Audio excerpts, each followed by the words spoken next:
భర్తతో మనస్పర్ధలు వస్తాయా? జాతకం ద్వారా తెలుసుకోవచ్చా? అనే విషయానికి సమాధానంగా ఈ వీడియో పూర్తిగా చూడండి. అందరికీ నమస్కారము. శ్రీ రాజరాజేశ్వరి జ్యోతిష నిలయము, నెహ్రూ నగర్, నందిగామ.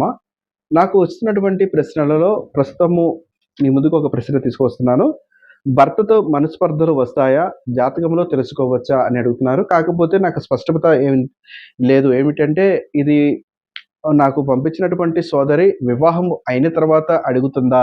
లేదా వివాహానికి ప్రయత్నం చేస్తున్నప్పుడు వివాహము జాతకంలో తెలుస్తుందా?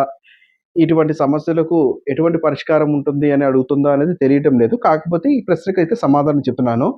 భర్తతో మనస్పర్ధలు వస్తాయా లేదా అనే విషయం తెలుసుకోవచ్చు. కానీ సహజంగా ప్రస్తుతము వివాహమైనటువంటి వారికి కొన్ని కొన్ని గొడవలు జరగడము సహజము.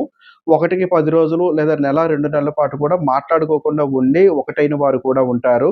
ఏదో చిన్న గొడవ అవుతుంది అంటే దాన్ని జాతకానికి ఆపాదించడం అంత మంచిది కాదు.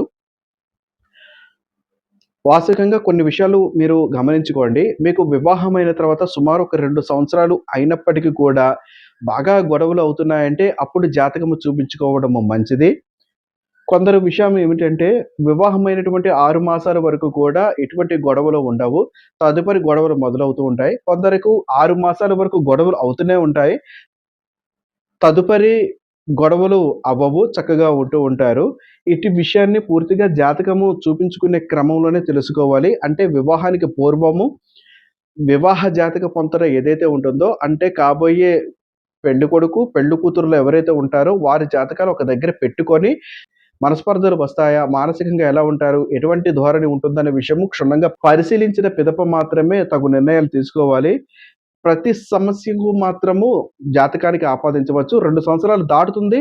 అయినప్పటికీ గొడవలవుతున్నాయి ఏంటి అని అనుకున్న వారు మాత్రమే జాతకం చూపించుకోవడానికి ప్రయత్నం చేయొచ్చు. ఒకవేళ మీకు ఇటువంటి సమస్యలు ఉండి జాతకం చూపించుకోవాలి అనుకుంటే మా మొబైల్ నంబర్ 9494962192 ఈ నంబర్‌ని సంప్రదించవచ్చు.